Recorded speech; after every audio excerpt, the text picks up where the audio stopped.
Welcome to my YouTube channel study tips education. आज हम लोग बात करेंगे ईवीएस के फूड चैप्टर के जल जो है एक बहुत इम्पॉर्टेंट हो जाता है यहाँ, तो ये अक्सर एग्ज़ाम में पूछे भी जाते हैं। ठीक है, तो इसको कवर करेंगे और आगे की जो भी बाकी पॉइंट्स है उसको देखेंगे। वीडियो पसंद आए तो लाइक से एंड सब्सक्राइब ज़रूर कर ले और साथ ही साथ बेल आइकन को प्रेस कर दें। ठीक है, ताकि हमारे चैनल के माध्यम से जो भी ऑफलाइन और रिकॉर्डेड क्लासेस दी जाती है वो आप तक अवेलेबल हो पाए, अपडेट पता चल पाए आपको सबसे पहले। ठीक है, और उससे जुड़कर जो भी सीटेट और जेटेट की तैयारी कर रहे हैं वो स्टूडेंट आराम से अपना जो है तैयारी करके एग्ज़ाम निकाल सकते हैं। इसके साथ ही मैं एक चीज़ बता दूं, यहाँ पे आपको टेलीग्राम में इसका जो भी डे बाय डे यहाँ पे क्लासेस कराई जाती है या रिकॉर्डेड क्लासेस होती है तो आपको अवेलेबल उसके नोट्स टेलीग्राम ज्वाइन करके मिल जाएंगे। ठीक है, चलिए वहाँ से आप डाउनलोड कर लीजिएगा। स्टार्ट करते हैं। जल किसी भी सजीव की शारीरिक संरचना का मुख्य आधार है। जैसा कि हम लोग जानते हैं जल क्या है, ये जीवन है। शरीर जो है जल से ही हमारा अधिकांश कार्य हो पाता है शरीर का। ठीक है, और ये जो है जीवन अगर देखें प्राणी का तो जल के अभाव में संपन्न नहीं हो सकता, असंभव है। ठीक है, तो यहाँ बहुत इम्पोर्टेंट हो जाता है जल का रोल। ये भोजन के पाचन, अपशिष्ट पदार्थों के निष्कासन एवं अन्य बहुत से कार्यों के लिए अति आवश्यक है। शरीर के अंदर होने वाली अधिकांश क्रियाएं जलीय विलयन में ही संपन्न होती है। ठीक है, अगर बात करें शारीरिक पदार्थों का 60 से 70% भाग जल ही होता है। इसके अलावा भोजन के रूप में जो अन्य अनाज, कंद, मूल, फल आदि का सेवन जो करते हैं, ठीक है, तो सभी में जल की जो मात्रा है निहित होती है, जिसके द्वारा हमारे शरीर को जल की आसानी से प्राप्ति भी हो जाती है ना।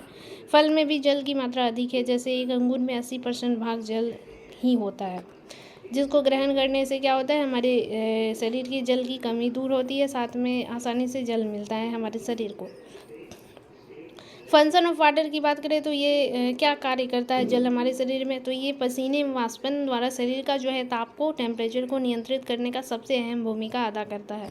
ठीक है, सेकंड में अगर बात करें और इसके अतिरिक्त कार्य का तो यह जो है पाचन, परिवहन एवं उत्सर्जन में भी बहुत अच्छा रोल प्ले करता है, मदद करता है, सहायता करता है पाचन करने में, पदार्थों को परिवहन, रक्त संचलन के परिवहन एक स्थान से दूसरे स्थान, और साथ में उत्सर्जन में भी सहायता करता है, यानी कि जो अनपचे पदार्थ है उसको निष्कासित करने में भी मदद करता है। ठीक है, नेक्स्ट पॉइंट अगर देखें तो इसकी कमी से निर्जलीकरण है, यानी कि डिहाइड्रेशन हो जाता है, यानी कि जल में अगर मात्रा शरीर में कमी ज़्यादा मात्रा में हो जाती है तो उसमें निर्जलीकरण की समस्या होती है, यानी कि शरीर में जल की मात्रा घट जाती है।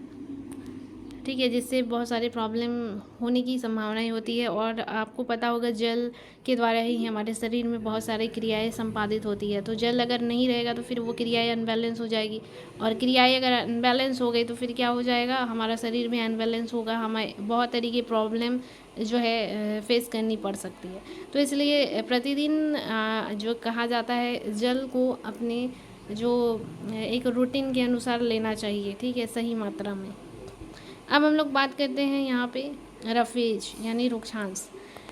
भोजन के उचित पाचन के लिए रुक्षांश भी महत्वपूर्ण है, बेहद महत्वपूर्ण है। ठीक है, रुक्षांश रेशेदार भोजन है जो भोजन के साथ पचते नहीं है, लेकिन वे सुविधाजनक पाचन तथा अपशिष्टों के निकास में बहुत ही आवश्यक हो जाते हैं यहाँ पे। ठीक है, इस प्रकार रुक्षांश हमारे सरल अगर बात करें पाचन को सरल बनाने में और सुगम बनाने में मदद करता है।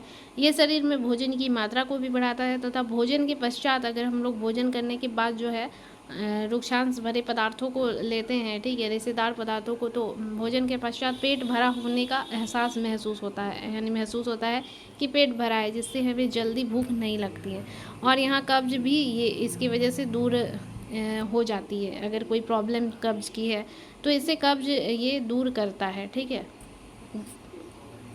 ये कब्ज दूर करने का काम करता है। और रुक्षांश हमें कच्चे फल, सब्जियों, सलाद से बहुत अधिक मात्रा में प्राप्त होती है। अगर दिन प्रतिदिन हम लोग इसको अपने रूटीन में शामिल करें आहार में तो फिर ये बहुत अच्छी मात्रा में हमें प्राप्त होगी। ठीक है, पकाए हुए भोजन जैसे पालक, चपाती आदि से भी रुक्षांश प्राप्त किए जाते हैं। रुक्षांश पौधों में उपस्थित सेलुलस से निर्मित होते हैं। ठीक है। ये रुक्षांश के क्वेश्चन भी यहाँ पे आप देखे होंगे जेटेट 2012 में पूछा गया है, 2 क्वेश्चन उससे आए थे, तो इसलिए यहाँ से क्वेश्चन भी बनते हैं। ठीक है। अब हम लोग बात करेंगे भोजन पकाने की विधियाँ, तो मेथड ऑफ कुकिंग फूड। ठीक है। तो इसमें जो है इस पृथ्वी पर मनुष्य जो है, इस पृथ्वी पे मनुष्य जो है एक ऐसा ही प्राणी है जो भोजन को पका कर खाता है। ठीक है। तो इसमें विधि दिखाया गया है कि भोजन पकाने की क्या किन प्रकार की विधियों से जो है तरीक़ों से प्राणी करते हैं। जैसे ताप के प्रभाव से खाना पकाने के मुख्यतः 4 यहाँ तरीके बताए गए हैं, तो ये भी क्वेश्चन में अक्सर पूछे जाते हैं। तो हम लोग एक एक करके देखेंगे इस पॉइंट्स को। जैसे पहला है जल के माध्यम से जो भोजन हम लोग बाय वाटर के द्वारा बनाते हैं, तो इस क्रिया को गीली विधि भी कहा जाता है। इस क्रिया में जो है पानी के माध्यम से ताप खाद्य पदार्थों तक पहुंच जाता है, जिससे खाद्य पदार्थ में पानी व ताप की उपस्थिति में ये पक जाते हैं। ठीक है। तो ये थे जल के माध्यम से। अब आगे की वीडियो में हम लोग इसके जल के माध्यम से खाद्य पदार्थों को पकाने की और जो प्रमुख विधियाँ हैं उसको हम लोग देखेंगे। ठीक है। किस विधि से भोज्य पदार्थों को पका के प्राणी खाते हैं। ठीक है। जीव खाते हैं, जिससे कि उनका शरीर सुचारू रूप से अपने दैनिक कार्य को कर पाता है। चलिए अब हम लोग आज के जीके में झारखंड के कुछ क्वेश्चन जो है वो देखते हैं। कौन से त्योहारों के दौरान यहाँ जनजाति महिलाएं पूरे दिन पुरुष के कपड़े पहनकर पशुओं का शिकार करती है? तो इसका आंसर होगा मुक्का सेंगरा। सेकंड है चंद्रपुरा ताप विद्युत गृह किस जिले में है? तो बोकारो में है। ठीक है। जैन धर्म के पहले तीर्थंकर ऋषभदेव थे। ठीक है। इसमें एक क्वेश्चन भी आई है ये मुक्का सेंगरा, जिसमें त्योहारों के दौरान जनजाति महिलाएं पूरे दिन पुरुष के कपड़े पहनकर पशुओं का शिकार करती है। ये क्वेश्चन अक्सर पूछे जाते हैं, तो ये यहाँ पे इंपॉर्टेंट हो जाता है। तो ठीक है, आज के वीडियो में इतना ही। पसंद आए तो लाइक से सब्सक्राइब करें। Thank you. Have a nice day.